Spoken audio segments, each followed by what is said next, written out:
We set, Rick, or are we still waiting? Okay. Okay. Well, good evening, everyone, and welcome to the March 28th, 2022 regular meeting of the Township of Montclair Planning Board. In accordance with the New Jersey Open Public Meetings Act, adequate notice of this meeting has been provided by posting a copy of the notice on the first floor of the municipal building and by sending a copy to the newspaper designated by the township for notices. Electronic notice of this meeting has also been provided by posting a copy of the meeting notice along with meeting access instructions to the township website and to the main access door of the municipal building. This meeting is being broadcast live on channel 34 and is streaming live and will be available on demand on YouTube. This meeting is a quasi-judicial proceeding, meaning the board has powers and procedures resembling a court of law, and we are obligated to objectively determine facts and draw conclusions from them in order to provide the basis of an official action. Any questions or comments must be limited to the issues of what the board may legally consider in reaching a decision, and the decorum appropriate to a judicial hearing must be maintained at all times. Members of the public are automatically placed on mute on this WebEx platform until such time that the meeting is open for public questions or comments. At that time, members of the public will be unmuted and they may provide, provide verbal questions or comments as appropriate. Once unmuted, members of the public using the Cisco WebEx platform will need to use the Connect Audio button to connect their microphone prior to speaking. Members of the public may also direct questions or comments to Ms. Talley, the board secretary, via the chat or question and answer functions of the meeting platform, or by emailing Ms. Talley at jtalley, which is JTALLEY at montclairnjusa.org. Again, that's JTALLEY at montclairnjusa.org. First up is roll call. Right. Vice Chair Brodock. I'm here. Mr. Graham. Here. Mr. Ian Wally. Here. Ms. Lockman. Here. Mr. Pierre. Present. Kevin, I think you're muted. He said present. I heard him. Yeah, I said present. Oh, I didn't hear you. Okay. Councilor Slager. Here. Ms. Willis is excused. Chair Wynn is excused, and Mr. Jacobson. I am here. Okay. Great. First, after that is the approval of our minutes from March 14th. I did not receive any edits to the minutes. Anybody have any changes? They're all good. I will move acceptance. Second. All in favor? Aye. Aye. Opposed? Abstentions? Okay. Great.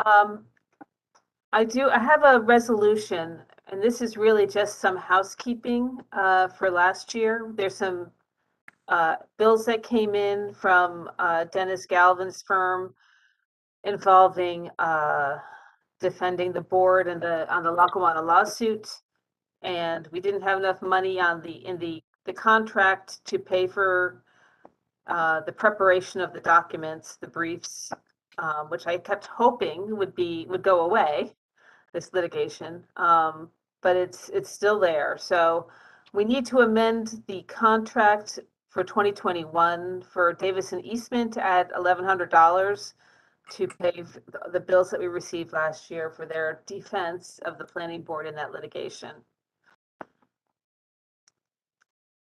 Is there a motion to approve? Any questions about the resolution?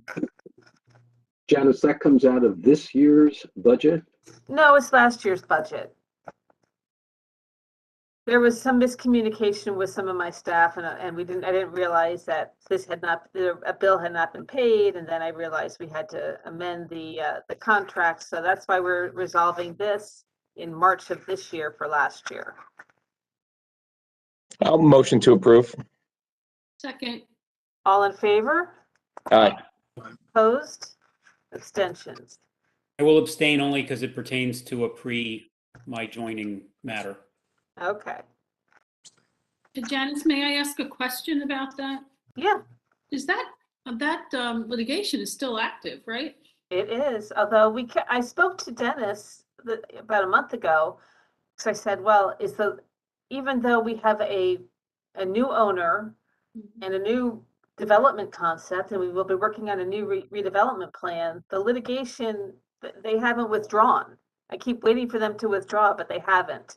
So I asked Dennis, I said, well, how much do you think you're going to be involved this year? Because I need a contract for 2022.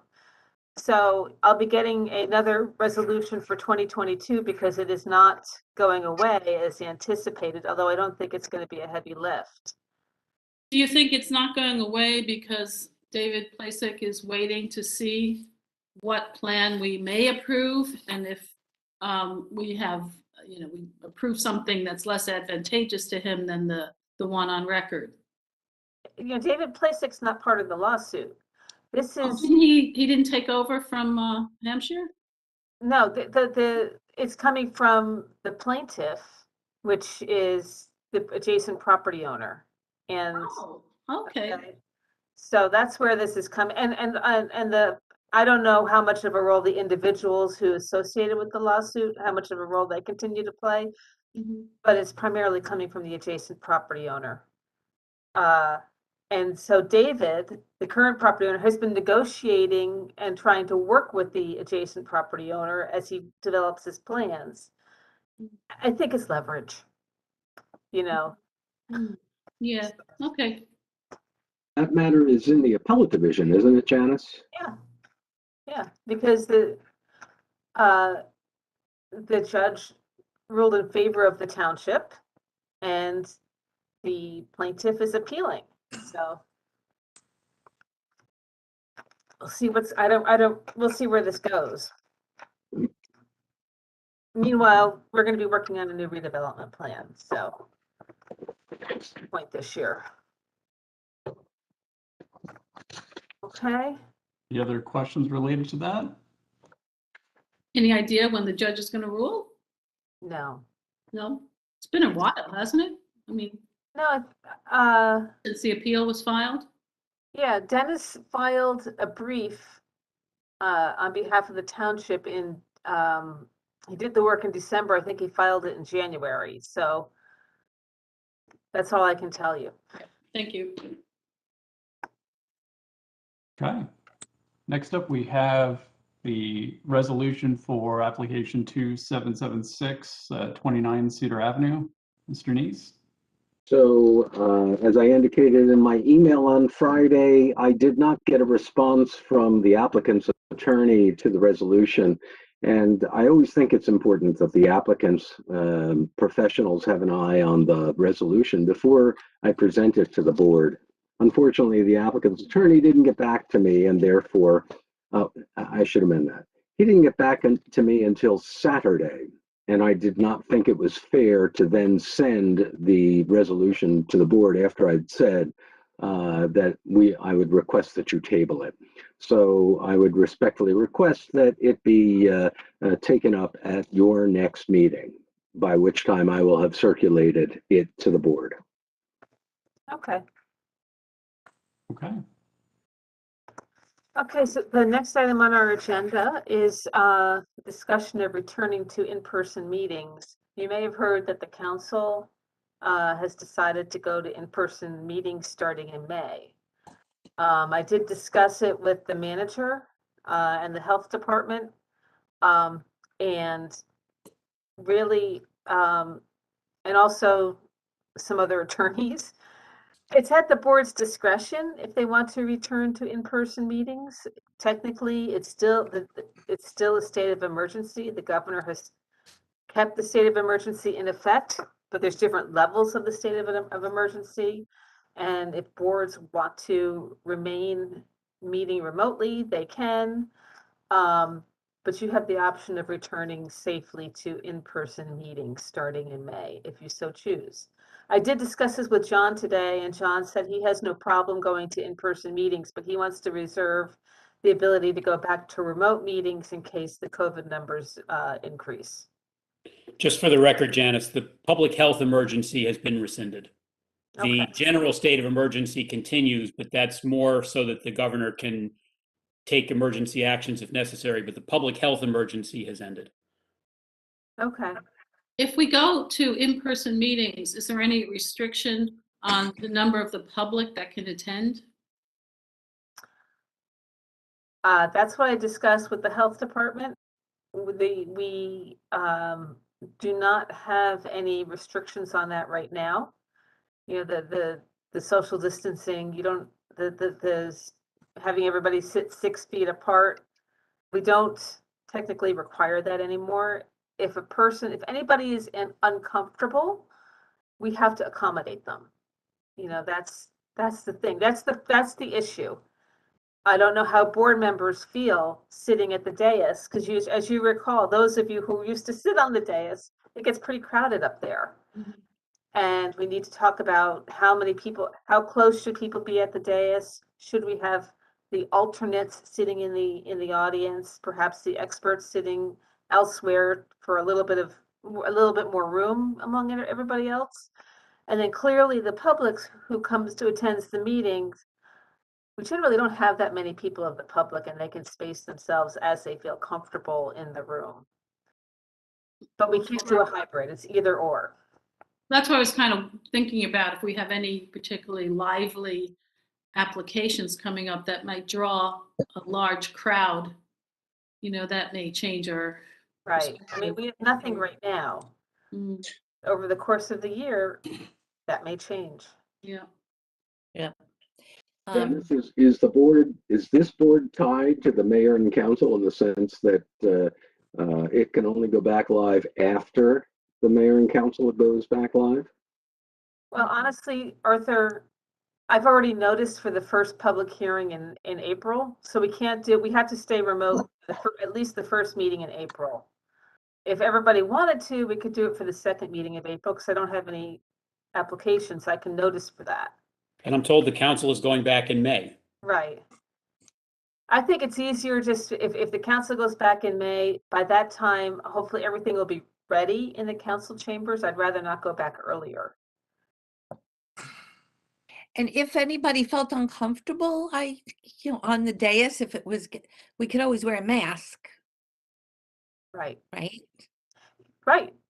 This is why I want to have everybody talk about honestly how you feel being, in an in-person meeting. I know that there's certain people who are very sensitive to that. And what can we do to make everybody feel comfortable? The only thing we can't do is we can't have it both ways at the same meeting. I would say, Janice, if any member of the board is particularly uncomfortable with a live meeting, I think we should give that extra weight. I don't think we should be excluding anyone who does feel particularly sensitive to in-person meetings. Personally, I'm okay going back in May, but if there is anybody else who feels differently, and I know there are members who are not here tonight who can't speak to that, I think we should give everyone an opportunity to say how sensitive they are to going back in person. Yeah, and I think we should be united in our point of view, like Agreed. Mike's suggesting, yeah. I No, agree. Yeah. I agree with Yep. that. I'm not looking to run over anybody who feels unsafe. I will say that there are several reasons why I am a strong proponent of going back in person at the earliest opportunity. I've attended planning board meetings as a member of the public before the pandemic, and I've obviously been a member now for 9 months. I feel as though comparing the way hearings have gone remotely versus how they went in public, I found that the presentations have been a little more plodding, a little less focused. They take longer. It's harder to kind of conduct the meeting in an efficient way in this format, which is not for, it's, and there's no fault of anybody. When I've had to do court hearings remotely during the pandemic, they're not nearly as efficient as when we were in person in general. And so I think that it imposes some healthy discipline on the applicants when we're in person. I also am and this is a little bit more of a personal predilection. I am an advocate for normalcy. When we are, the earliest opportunity we are able to foster it, I like to. I've attended enough in-person events indoors over the last few months that I don't wish to be personally hypocritical in suggesting that we ought to be doing anything differently in this aspect of our lives. So those are my main reasons for advocating for this. But that being said, under no circumstances am I looking to run over anybody who feels strongly to the contrary. Yeah, I think that's very fair, Jeff. And I will say on the flip side of that, I think it has been the convenience of being able to log in from anywhere, even if, you're away for work or for family reasons. It's been convenient for me a couple times to be able to log in remotely and not have to, be in town to attend one of these meetings. And I will say I haven't really experienced the planning board live, so I've liked the control that Janice or Tommy have over the presentations. I agree with you about the plotting nature of it, but I think overall, I think Janice and Tommy have done a very nice job being able to organize these presentations. But I think all things being equal, I would say let's go back the same time as the council. But again, I think we should have a united front on that one. But let me just echo. This is not to take away at all from the excellent work the staff has done to facilitate remote meetings. Notwithstanding that I get a little dizzy when Janice bops around on her screen trying to have us follow pictures. She has done the absolute best anybody could do during this process, and the fact that the town has not grinded to a halt is a testament to our staff. I still think we ought to go back in person when we can, when the council does. Yeah. I'd like to echo both Jeff and Michael. I think if we can go back for some normalcy, for some interpersonal, kind of talking to each other, I would prefer to go back live. I also want to know how tall Kevin and Jeff are. If they're taller than me or not. So that's part of it because I've never met them in person. So I'm for going back live as soon as it seems reasonable. Keith, I'll and make I a would- motion unless anybody else wants to be heard. Yeah, I would prefer to wait. I'd like to wait out the variant, see what happens. I would like there to be rules before we actually have to agree on going back or not. I think we should sort of understand what the rules are. I think that what we do is really efficient online. I can see material so well. It is so much better now from my perspective. I used to strain at looking at exhibits. Everyone's working from paper. I think that it's just so much more convenient. So I'm in the camp of just wait and see. Tony, if I can respond to that, one of the things that we're going to have Wi-Fi in the council chambers, which we didn't have for a while. And because of issues with I guess phishing and preserving our network, we're still going to require the applicants to submit all their documents digitally in advance of the meetings. And I'm still going to post it all on our website. So if you bring your laptop with you, you can access all the documents on your laptop. We just won't be working in synchronization. We won't be synchronizing them. But I will have the projector, I will have the screen, and we will have had everything in advance. So nothing new is going to be presented at the meeting, at least digitally. So that, and again, we'll have Wi-Fi, which we didn't have for a couple of years in the council chambers. One of the things that one of my other boards had suggested is that there be television monitors that face both the board as well as the public, so that if something is put on the screen, as we do now, the public can see it that way rather than having to bring their own laptops. Well, we'll have the screen. You know how we set the screen up at the side of the council chambers? Sure. We have a projector that I stand there and, we'll go through, whoever's presenting will present it from the projector.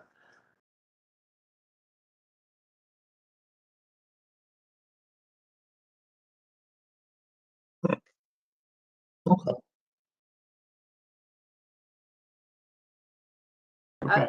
We've got some background noise, so. Okay, I think there's,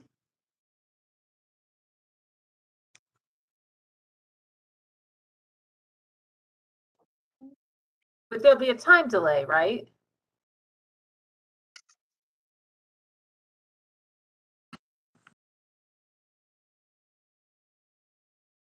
Okay. Oh, that's good. so members of the board would be able to stream the YouTube feed from a phone, from a laptop, and see it almost in real time.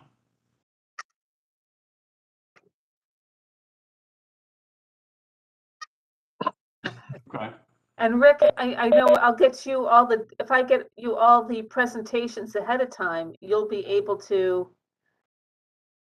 all of them, I guess. Okay, right. Okay, and just remember that on occasion, applicants will bring in their updated PowerPoint presentation that night. the only way they can do that is if they bring their own laptop. They're not allowed to bring their own flash Right. drives and drives. Because we can no longer put those their thumb drives in any township laptop. Nope, and I understand that, and I'm just recognizing they will do that. I think just that, bring their own laptop with the updated presentation. Because we've just seen that so many times, as much as we say, give it to us ahead of time, somebody always shows up with their own laptop or a thumb drive. Right. Okay. I think we can make a policy that all the documents, all the presentations have to be in at least 24 hours before the meeting. I'd be surprised if that wasn't in our bylaws already. Yeah, yeah. But we say the submissions, but I think I really want the presentations to be in at least 24 hours ahead of time, because really that's that's taking what they submitted and formatting it as a PowerPoint presentation. Yep, I would agree. And me personally, I would like to get back in person. I mean, I've had enough in-person meetings, including one this morning, that I'm okay with it. Okay. I haven't chimed in yet, but I wouldn't mind going back live as well. I'm okay. I'm okay with that, but I'm good either way. But I would like to go back if we could. Okay. I will make a motion that the planning board return to in-person proceedings for the first meeting after the town council has noticed an in-person meeting, subject to, trying to think of how to phrase this. I mean, because I want to be faithful to John's suggestion that we may need to be able to go remote at a moment's notice. So, subject to public health exigencies that may require postponement of such meeting that noticed in person until it can be conducted remotely. That's how I'd phrase it. I think Jeff, when we did their calendar at the beginning of the year, when we published it, we allowed the flexibility. So the notice has been either in person or remote, depending on what the situation is. So. But in that case, we wouldn't need to postpone a meeting, but if public health exigencies require the meeting to be held remotely, then fine. I mean, but I would say that let's notice the meeting for an in-person meeting for the first such meeting after the council has noticed an in-person meeting. But giving you the flexibility to say in the notice what needs to be said in order to move that meeting if necessary for public health emergency purposes. My only hesitation, Jeff, is that if Tony is uncomfortable and we haven't heard Ms. Willis's opinion yet on her position in terms of going back, that's my only hesitation in seconding. I don't want to prematurely put people in a position where they feel they have to go back. That's my only hesitation. I'm okay with this is a majority vote, right? Yeah, but But Tony, let me say this. What I heard you say is you consider the remote mode to be more convenient. I didn't hear you say, Well, I would rather not go into, a public forum that hasn't set rules in terms of, what is, I mean, the state on March 7th did come up with guidance, and their guidance on offices that they're still suggesting that people wear wear masks in businesses, in offices. It's a suggestion. If you go on their website, it's rather clear. So in our company, we made a policy, and policy is that we can't mandate that you wear masks, but we suggest that you do. And we also indicate that when you're not social distancing, you do, or when you're walking around, you wear a mask. So I guess that's just an example of kind of a ground rule that might be considered before we sort of vote on what we are doing. That's all I'm saying, because we're saying we'll all do this and whatever, but if there's a framework into which we go, I think it would make some sense. And I also think that no one likes to be the odd guy who spoils the party for everyone else, but I think that if you make it clearer in terms of what the expectation is for the public, just come up with some rules. And I think that the state mandate, or the lack of a state mandate, and given the fact that the state still suggests masks for businesses, is something that we can kind of hang our hat on in a way.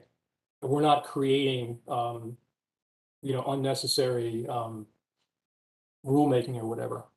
Well, because what I want to, because Michael is absolutely right that although this is a majority vote, the purpose, what I'm trying to get at here is not to run over somebody's hesitation about their personal safety. So in other words, if this is something where you're saying, look, Tony Iannuali, don't want to go back because I'm uncomfortable. As far as I'm concerned, this needs to be unanimous in order for us to want to do this.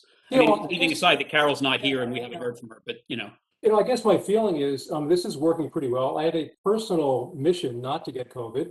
There's no reason for me to get COVID. And,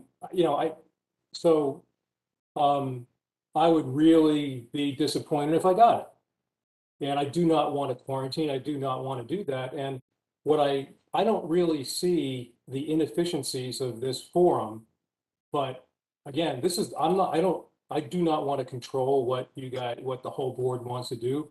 I'm perfectly fine with the majority vote. I feel I'm very, very fine with that.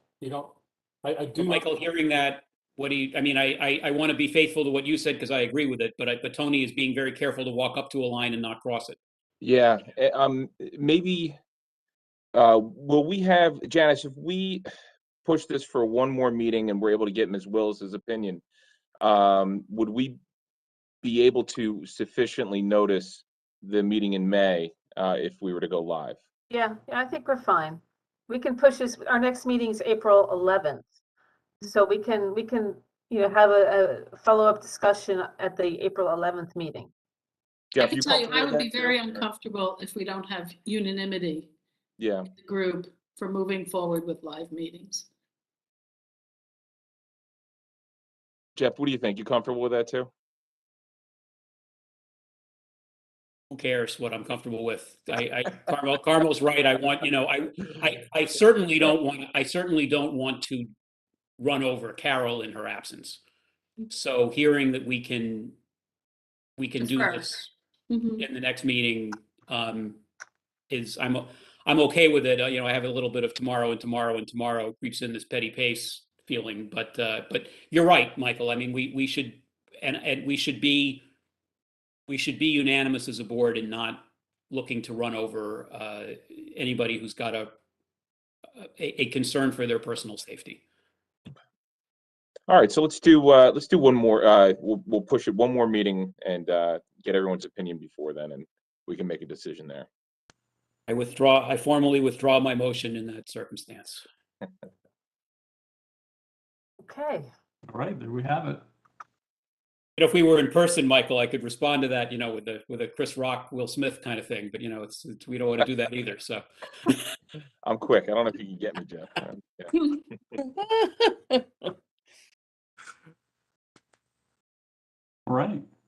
What do we have next? The redevelopment committee and the discussion of the draft Bellevue Theater redevelopment plan. Yes, yes. As you know, the Bellevue Theater was designated an area in need of rehabilitation last August, I believe. And so the staff worked on preparing a redevelopment plan for the Bellevue Theater, which is not a permitted use in the NC zone. So the purpose of this redevelopment plan is, one, to make it a permitted use, to keep this before the planning board, and to offer whatever the township council wanted to really help the owners of the Bellevue Theater with the understanding that small theaters are facing some significant problems in operations, particularly during COVID. They were really affected by it, so they wanted to provide as much assistance as possible. And one of the things that they could do is the short-term tax exemption.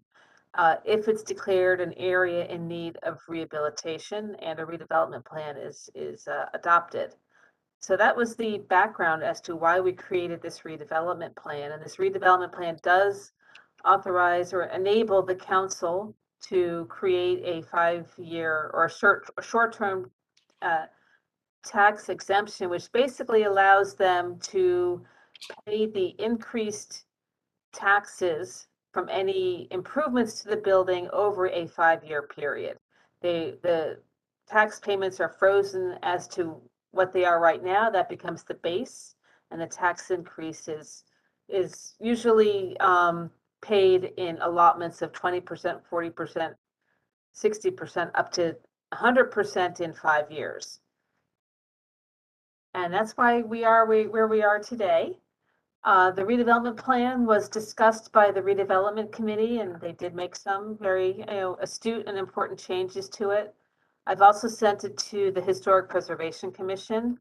I asked the Historic Preservation Commission to add some language to this redevelopment plan, which prioritizes the historic properties that are most important to this building.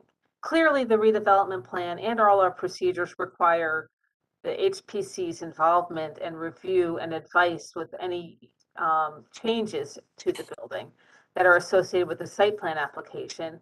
And they approve any changes to the building, if the applicant goes to the building department for a building permit. I just thought it'd be important to emphasize the most important characteristics of that building in this redevelopment plan, and they should be getting that information to me in the next day or two. Janice, I'd also like to note that the Historic Preservation Commission met on this last meeting, was very supportive of the changes and improvements that the developers were looking to do to the building. And overall, it is a very significant job that they're undertaking. That's speaking specifically to the tax credits that they would be receiving. I think they're warranted in this case, given the amount of work that would be taking place. And again, the HPC was very supportive of the design changes as in general.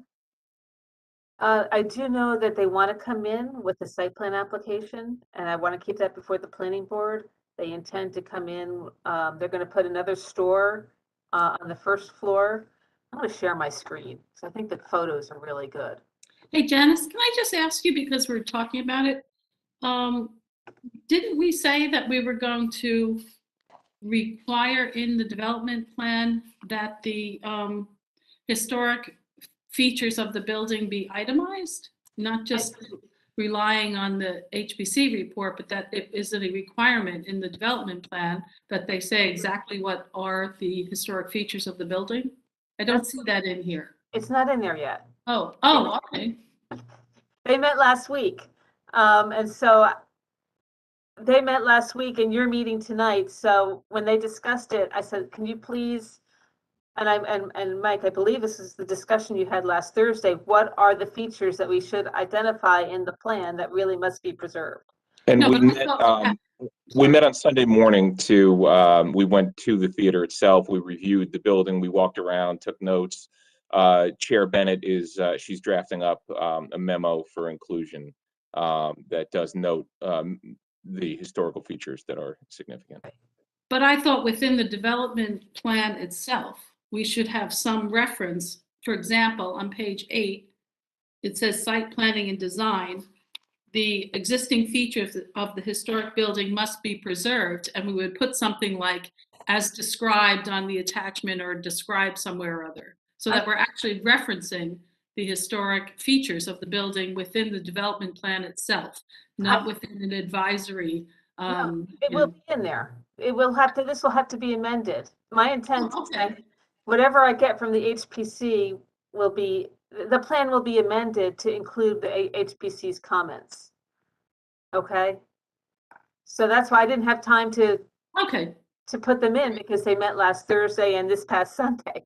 Okay, all right. Just want to make sure that, you know, we're specifically tying the features of the building into the redevelopment plan, as we discussed in subcommittee. Exactly. Yeah, this is a very important project to HPC, Carmel, and also the developers have been very conscientious of the historical characteristics of the building as well. Yeah. So we feel that this is a good working relationship, and that we're confident we'll put together a document that accurately reflects the historic features that should be preserved. So I mean, as you know, the reason we're saying this is because we had issues with Lackawanna Plaza. So having gone through that exercise, we want to make sure that here we have another building that potentially could have some interruption in its historic features. We want to avoid any discussion moving forward as to what are the, you know, the features, right? Yeah. So good. Thank you, Michael. I just want to make sure. No, absolutely. Yeah.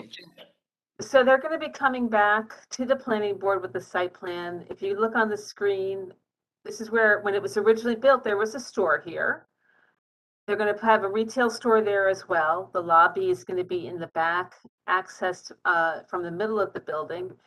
And then these upper stories in the front of the building are going to be converted to 2 apartments.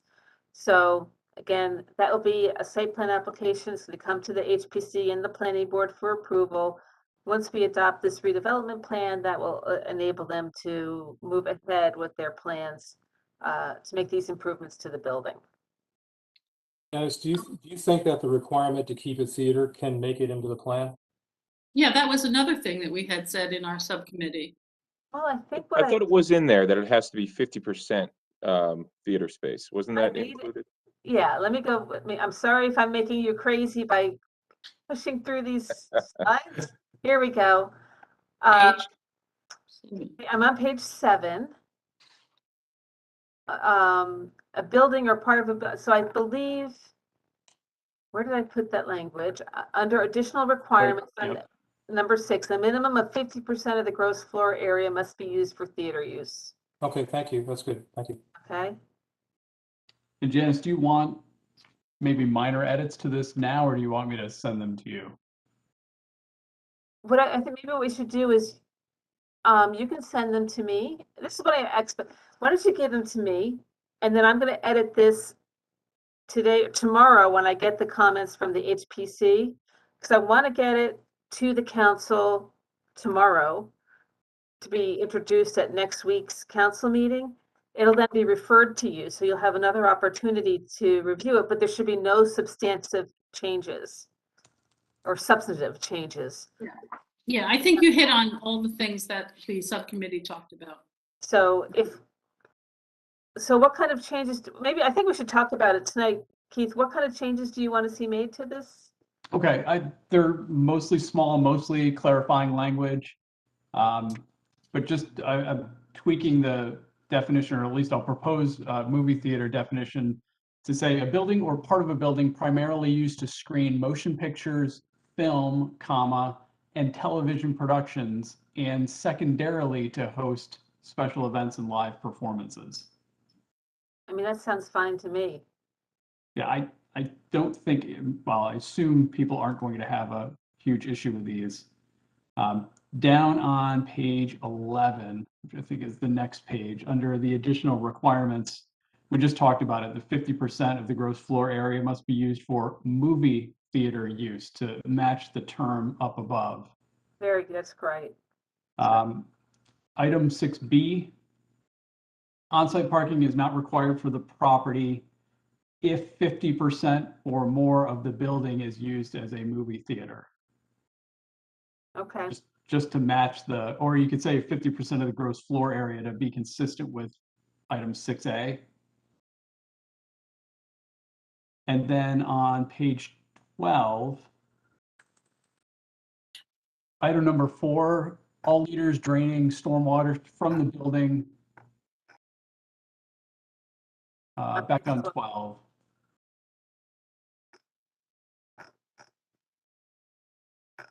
all right, it must be, is this, must have a Oh, different, sorry, it's PDF 12. PDF page 12. okay, So, okay, sorry about that. all right. Right The all there, yes. leaders, yeah, Number number 4. 4, Let's say all leaders draining stormwater from the building must be connected to the storm sewer and not drained directly across sidewalks. okay, Well, that's a good idea. Yeah, I've seen enough, you know, you've been watching the planning board for a while. I've seen enough where the roofs melt away the snow and ice, and then it collects on streets and sidewalks and freezes and becomes a safety hazard, and I don't like it. Yep. Item number 5, trash enclosure comprised of a masonry material or similar material that matches the building shall be provided on the west side of the building pursuant to Montclair Code, section 281-8.1H, unless all refuse and recycling is kept inside the building. I think one thing on that, Keith, the redevelopment plan, they noted early on that shall and should were deliberately chosen.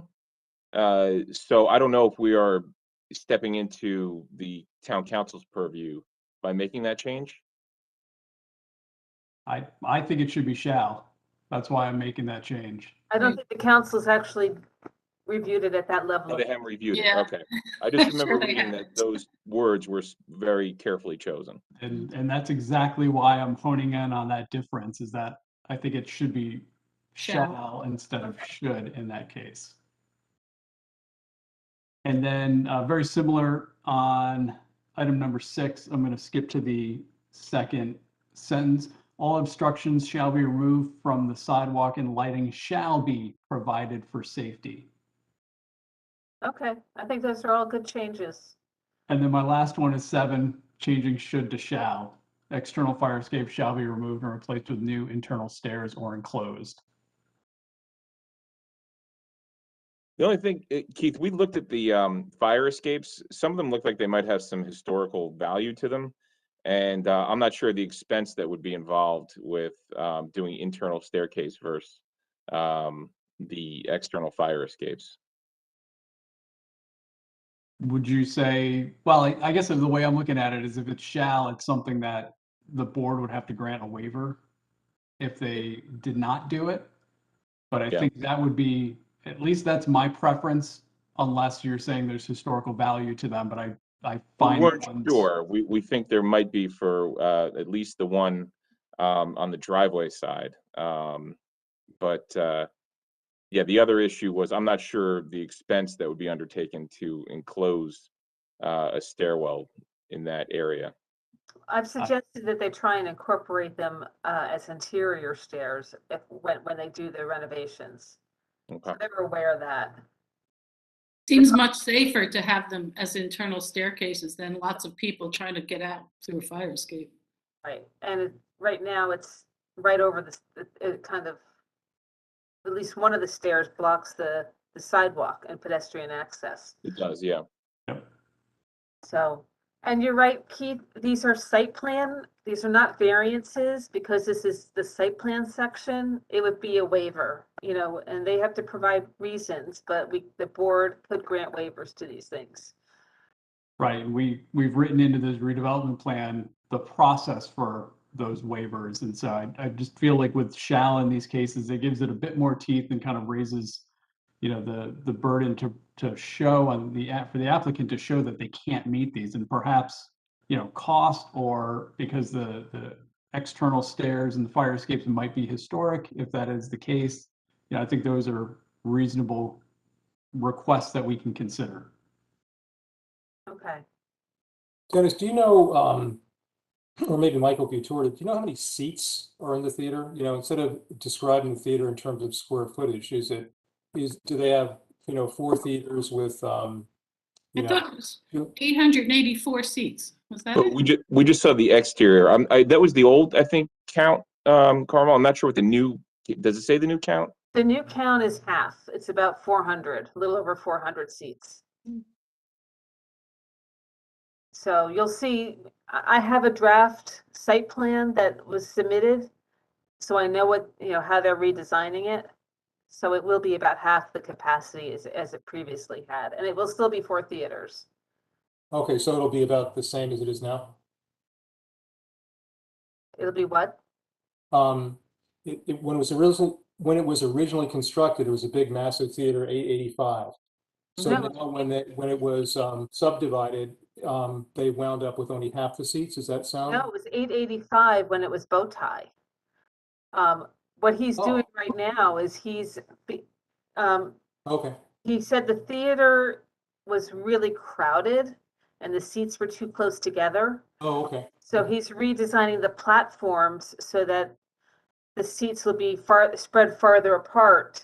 They might be larger, but they're also going to be spread because there's no seats in there right now. Oh, okay. But they're going to be from front to back. There's going to be more space. So if you have to get up and you have to leave, exit the row, you'll have more room to maneuver. So the footprint or the area of the 4 theaters that exist now in the plan, it doesn't sound like it'll be changed, right? That won't change. It's Oh, just thank you. the arrangement of the seats. Thank you.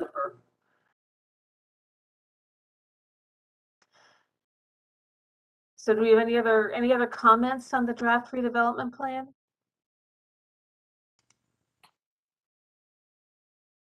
If not, Keith, if you can send me your comments and I will make the changes and then I'll incorporate the HPC's changes and get it in a format to be introduced next week with the provision that it gets referred to the planning board for further comment.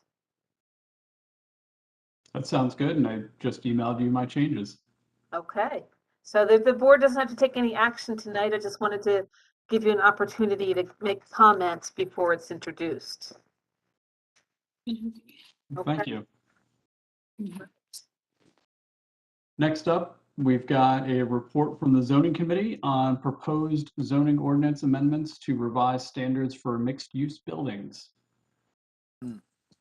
I'm still sharing my screen, right? You can see this? Yes. Okay. All right, so the zoning committee has met at least once to talk about what can we do to improve the quality of mixed-use buildings. And if you look at the memo that I prepared to the committee and to the planning board, I have samples of what's worked and what hasn't worked. One of the older mixed-use buildings during my tenure here in Montclair, actually this is when I was on the planning board, not working for the township, is this mixed-use building at 24 Elm Street, which I don't think works at all. They were able to take advantage of the more lax requirements for a mixed-use building in the C1 zone, but somehow they ended up with less than 1,000 square feet of commercial space, and they broke it up. There's like 700 square feet on one side and 142 on the other. Yeah, 700 and 142 square feet, which really doesn't create any quality space. And it's just does not really lend itself to a mixed-use district like what we have in downtown Montclair. So this is not something I think we would want to replicate in any of our other buildings. We looked at 172 Glenridge Avenue, which is currently under construction. I think it's a very attractive building. This is the rendering that was submitted as part of the application. For those of you who are not on the board as part of this approval, this application has 2 levels of structured parking. The commercial use is what's shown in the red here. And then there's structured parking on the first floor, structured parking on the second floor here, and then you have the 3 levels of residential above. I do think that they were able to locate the retail use so it grabs that corner, has lots of window exposure on the corner. But it really doesn't, you kind of lose the commercial nature of this building because the predominant feature on the first floor is basically the parking area and the glass. Now 256 Park Street is not in the C1 zone. This is in the NC zone. But I think, and we don't really have special requirements for mixed-use buildings in the NC zone, but I think it works really, really well. And we tried to focus on what made this building work so well, which is that the entire frontage that's adjacent to the sidewalk is commercial, is retail, and it extends back about 60 feet. I mean, they did have the advantage that this is a pretty deep lot, so they were able to make use of that. But they put the access to the side, did not break up the retail front, the driveways to the side. And they pushed the parking into the back as much as possible. And I think that this is a very successful and attractive mixed-use building. I think the HPC gave it an award, Janice, right? They did. Here's the Montclairian. This is not one of the better pictures of the Montclairian. Here, this is in the Eastern Gateway Redevelopment Plan, which requires the commercial use to occupy the first 20 feet of the first level frontage. So we have the entrance to Studio Montclair here on the side of the first floor use. These other windows, although you can't tell from here, these are display windows, and normally they have artwork displayed here. So at least you have it's not so obvious that it's blocking the parking, but it's really not an active retail use on the first floor.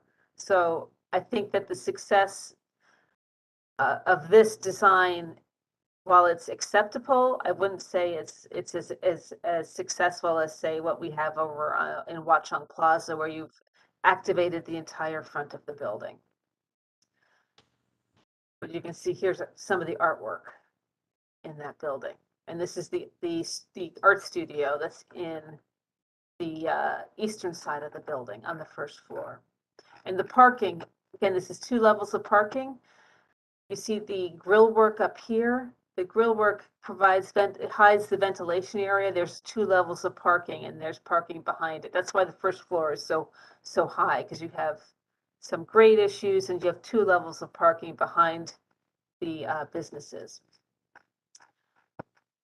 And this is the vestry, which I think will be we're getting our commercial tenant in the vestry fairly soon. I know they came in for their signage application to the HPC's minor application committee. So I expect them to be opening, very, very soon with cream and crumbs. It's like a restaurant use here. I think this is fairly successful because you have the lobby. The access is to the side on the eastern side of the building. Then you have the lobby and the entrance, and the rest of it is commercial. And I think when you see them open here, it will be a fairly successful retail frontage on this building. There you can see what's coming. And I just threw this in here, 59 Church Street. I do think, again, what's adjacent to the sidewalk here is the commercial component. I think that will work really well. Then you have the plaza, the lobby's pushed back, the parking's pushed back. I think it's important to have the retail as close to the sidewalk as possible. And I think that this will work really well when 59 Church Street. Are they ever going to start to build that?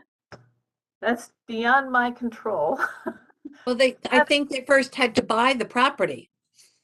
Really? I haven't been part of that conversation. I think they've owned it, though. I don't.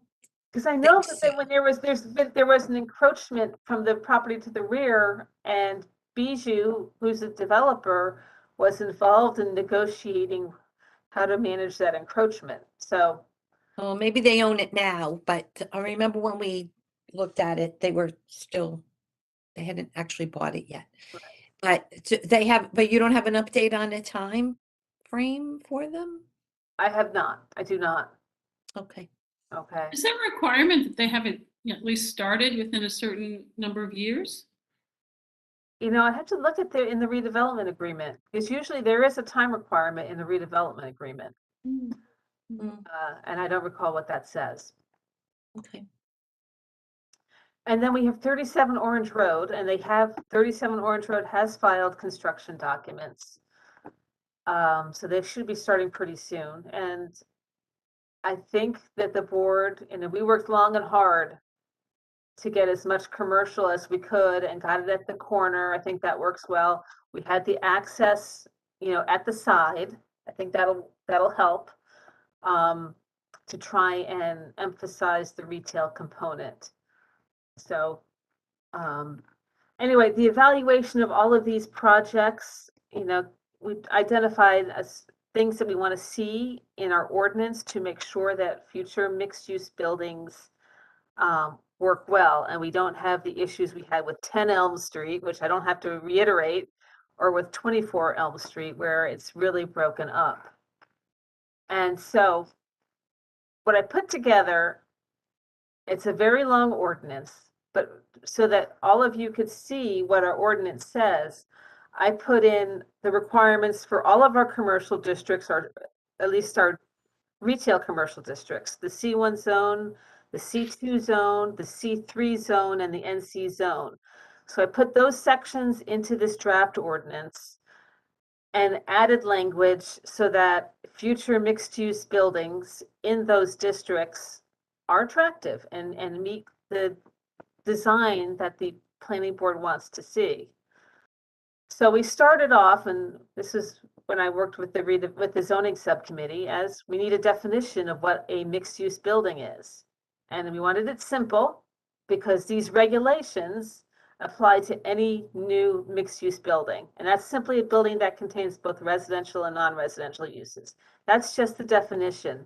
The standards for development are in the individual zone districts.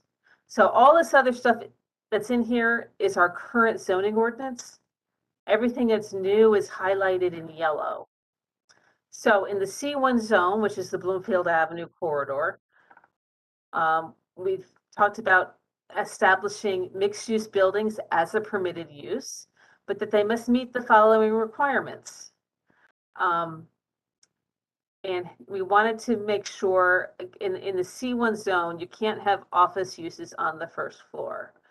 That's why we say mixed-use buildings must meet the following requirements: that permitted uses other than office uses are provided along the first floor of all street-facing facades with a depth of at least 35 feet measured from the building wall. We get meaningful retail uses with this requirement. We also allow a residential lobby to include, because clearly you'd want the lobby on the first floor. A minimum of 1,000 square feet of contiguous first floor commercial space must be provided. That really just says that you can't break it up into these tiny components if you have a small building. You really need a meaningful size of commercial use. Non-residential uses shall be contiguous. Any curb cut for access lanes to parking shall not interrupt the street frontage of the building. And then all parking shall be screened as required in Montclair Code 347-82A. Now 82A, it's 80. We get to section 82A.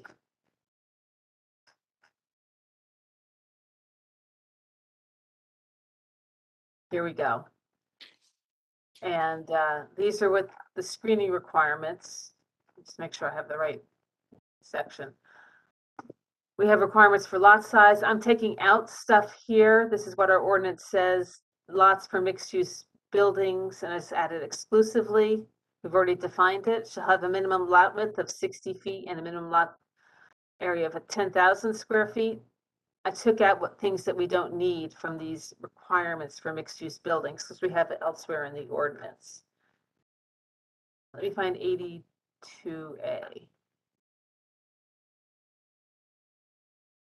Oh, here we go. I'm sorry. 82A, this is for the screening for parking lots. And I'm not making any changes to that. It just says surface parking and parking decks of up to 2 stories are permitted. Only if they're fully screened or enclosed so as not to be visible from any public area. And is accessed via a side street or parking lot, not Bloomfield Avenue or Glenridge Avenue. So that's already in there. I just referenced it in the new section. Okay. Then I went to all of our other zone districts.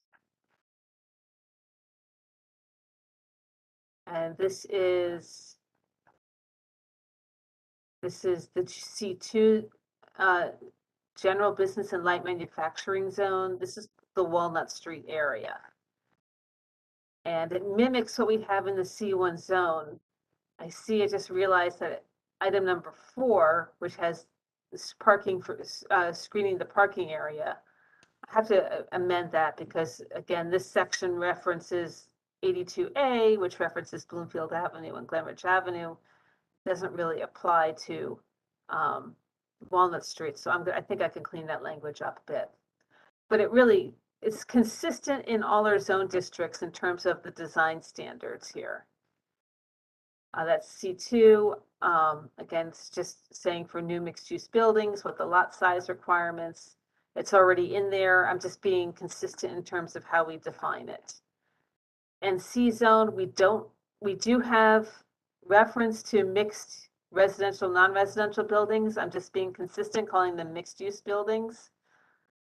And adding the same requirements that we have in the other district, again, for consistency. And I think that's it. Does anybody have, and the C3 zone is the Glenridge Avenue area. Again, adding these sections to it for consistency. I had a question for you, Janice. Yes. I don't know where it was. You kind of scroll through pretty quickly, but you said something about new mixed-use buildings shall have blah, blah, blah. And you were talking about the Walnut Street area. So if it's a adaptive reuse or a change to an existing building, is that something we should be thinking about? I would need to see the section. I'm sorry. I think the section. It I mean, just what is says a new building? Is a new building from ground up, or is it new no, building? actually, it doesn't say new. It just says these are the requirements for any mixed-use buildings. There was something you read it out loud that said a new building. I didn't read that. I just said it. It's publicly, and it was a good catch because it actually applies to all mixed-use buildings. Is it in 34787? 34787. A.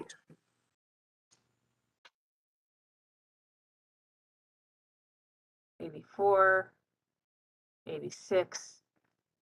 That's just the C2 zone. It says for new mixed-use buildings. Is that what you were referring to, Carmel? I think it was. I'm not sure. I mean, I'm just taking issue with the term new. Is a new a ground-up building, or is it a building that's being, renovated or adapted? And that's just what our ordinance says right now. So it says for new commercial and industrial uses. I just threw added mixed use buildings into what the ordinance currently says. Right. Should we Well, strike this new? makes sense because this is for minimum lot frontage.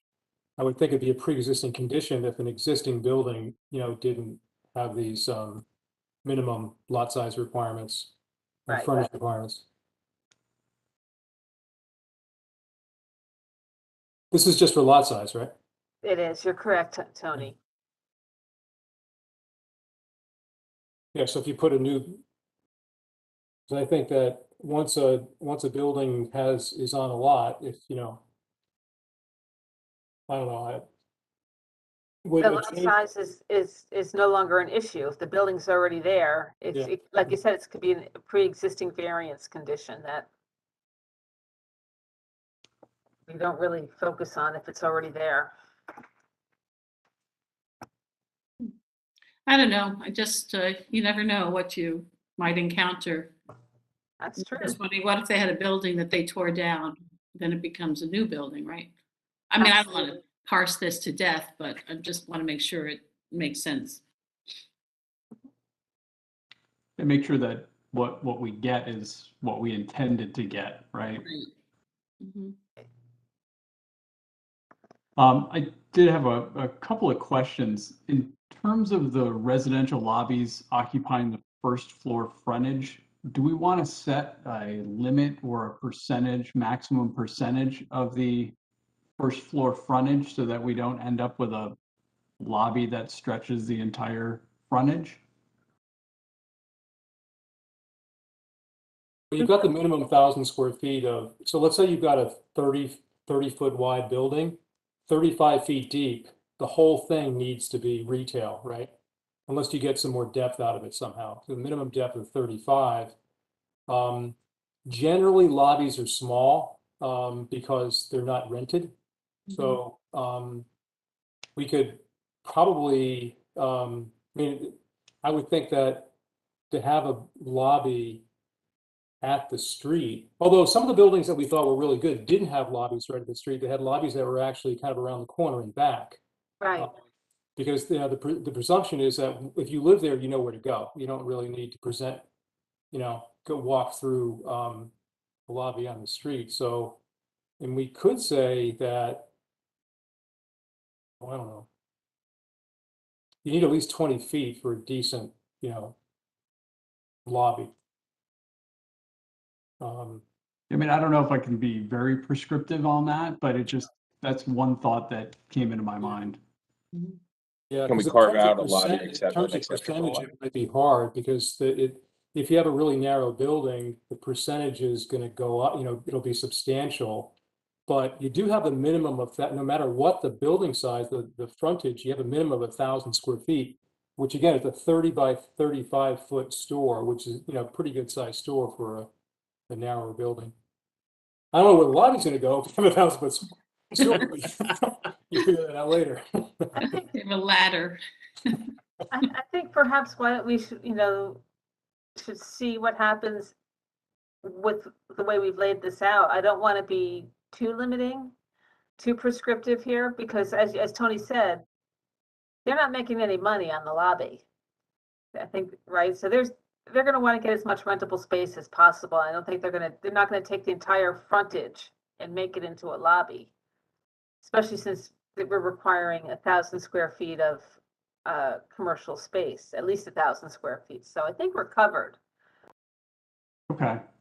And then my other, Go ahead, sorry. Go I ahead. just have one more. When we talk about 1,000 square feet of contiguous first floor commercial space, one of the sections talks about 1,000 square feet of contiguous first floor retail space. And I was wondering, what's the difference in this context between commercial and retail? Because what if it's a restaurant that's not retail? When you look at the permitted uses, it's not all retail. You might have a restaurant use or a coffee shop. So that's why we wanted to just say commercial. The only thing that's not permitted is office. That can't be on the first floor. That has to be on the second floor.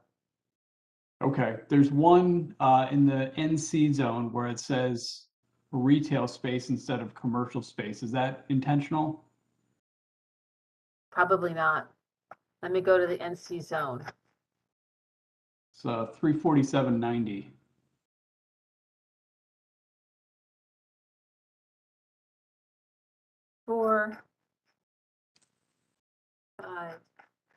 There we go. 90.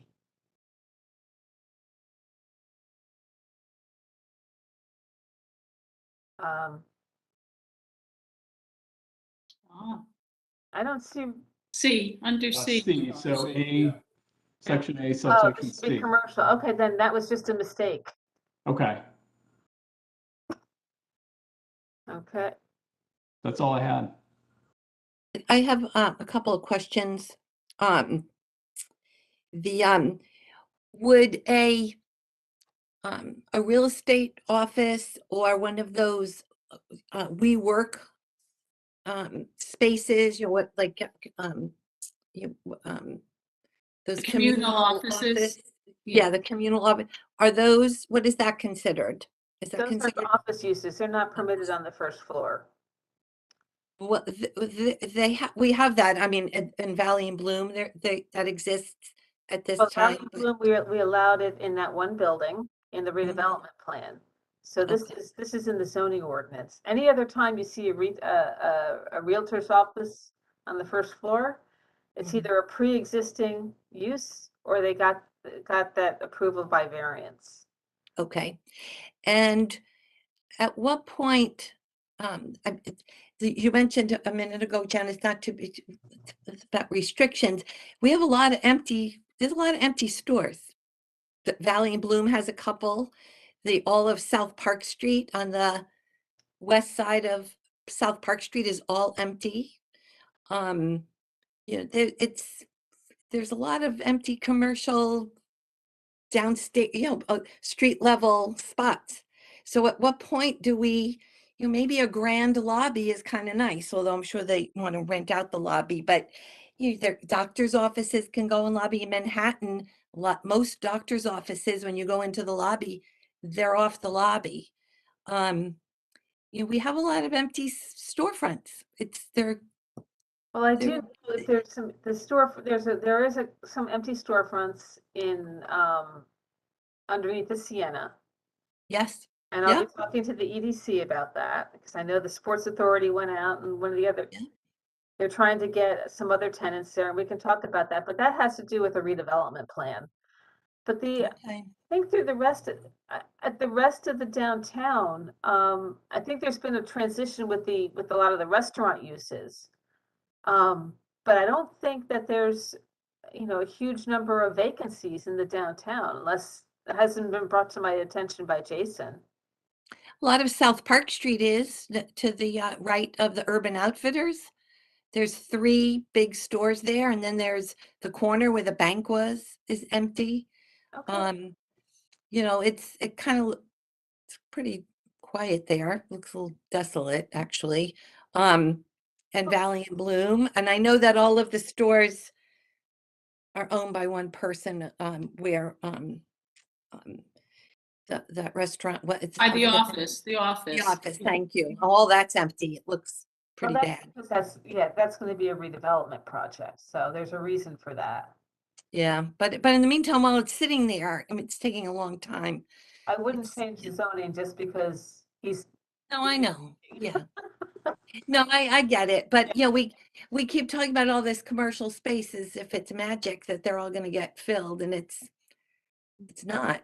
It's pretty, I would, just from a long-term perspective, yeah. I have a pretty strong opinion that we do not want to, we don't want dead space. We really don't want doctor's offices, because that will deaden it forever. A doctor's office on the first floor would be no reason whatsoever to go for a stroll on South Park.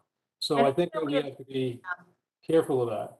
anytime we have a medical use on the first floor, even if they tell me, oh, we're gonna have a display area in the front, it's a battle for my department, because they're supposed to keep their windows open. Because it's supposed to be, an activated storefront, and you're supposed to, and transparent windows. And it's a real challenge for us to constantly go back after them and say, no, you can't hide your windows. You can't say, I'm a doctor's office, I need to close all the windows for privacy. I'm like, well, that's not what you said when you got your variance approvals. So, I have they really want to go on the first floor, but they don't really need to be there. I don't know if anybody's been to the Summit Medical Group in, that's above the parking deck for the Wellmont. It's easy to get to. You walk in, you walk out, you park there, you walk in, you walk out. I think I've been there. I've been there. Mm-hmm. it's very convenient. Mm-hmm. Yep. No, it is. But it's just it's when I go down South Park Street and the Sienna and the other, I feel it's sad. It's quiet. Well, Brian Stolar is going to come begging to you to open up a medical office on the ground floor of the Sienna. So I didn't know that. we'll Oh, have a conversation at the next EDC meeting on that, Robin. oh, okay. Well, you go to the doctor, you have to go out to lunch sometimes, you have to, you go Yeah. into a gift shop, you have to go to the drugstore to fill a prescription. I mean, but, yeah, anyway, it's, I don't know. But to Sorry, Robin's excuse me. point, it's a function of rents too. I mean, eventually, if it's empty long enough, the owners will start to lower their rents, right? And hopefully attract some retail use. I would hope so. That's a good point. Yeah. Yeah. Yeah, I would. It's hope so. unusual times, really. We're just kind of coming out of this slump, let's just say. Yeah. Right. Who knows? Yeah. And he We also, went through a period in Montclair when we thought that we didn't need schools anymore. And all of a sudden, Yeah. we need schools, so And they sold the Grove Street building. Yeah. my That's kindergarten. right. Yep. I kind of feel like we literally have to wait for the dust to settle because we've had so much construction, and we do have so much construction with all the parking decks, which is almost over, and then all this work on Bloomfield Avenue that the county is doing. So let's have let that settle and see, I think we'll get a little bit, go back to normal in terms of visibility, ease of access, and circulation will certainly help the businesses there. Because I do know a lot of the restaurants closed. And do you think that the restaurants are going to come back? I don't know. I don't know. Guess we kind of Hope have to so. see. I know it's expensive for them to operate. Food is so expensive. A lot of them have raised their rates, raised their prices. But this town is known for its great restaurants, and you get foot traffic on that, in the downtown. I think once people are a little more comfortable, I think you'll see the foot traffic come back. I kind of think a lot of the owners are are holding out for the cannabis retailers because they know they can get lots of, rent per square foot for the cannabis retailers. And people will be hungry once those dispensaries come in. I would imagine. There's been a Get the lot of munchies. a lot of interest in cannabis, not only retailers, but dispensaries and cultivators. Really? Yeah, But we only have license for 2 retailers, right? Yeah, too. two Okay. retailers. What else? What do the rest of them think they're going to do? They're going to battle and jockey for that license. And then we have somebody who wants to come in as a cultivator. Cultivator. I mean, Is that allowed on the first floor on South Park? growing?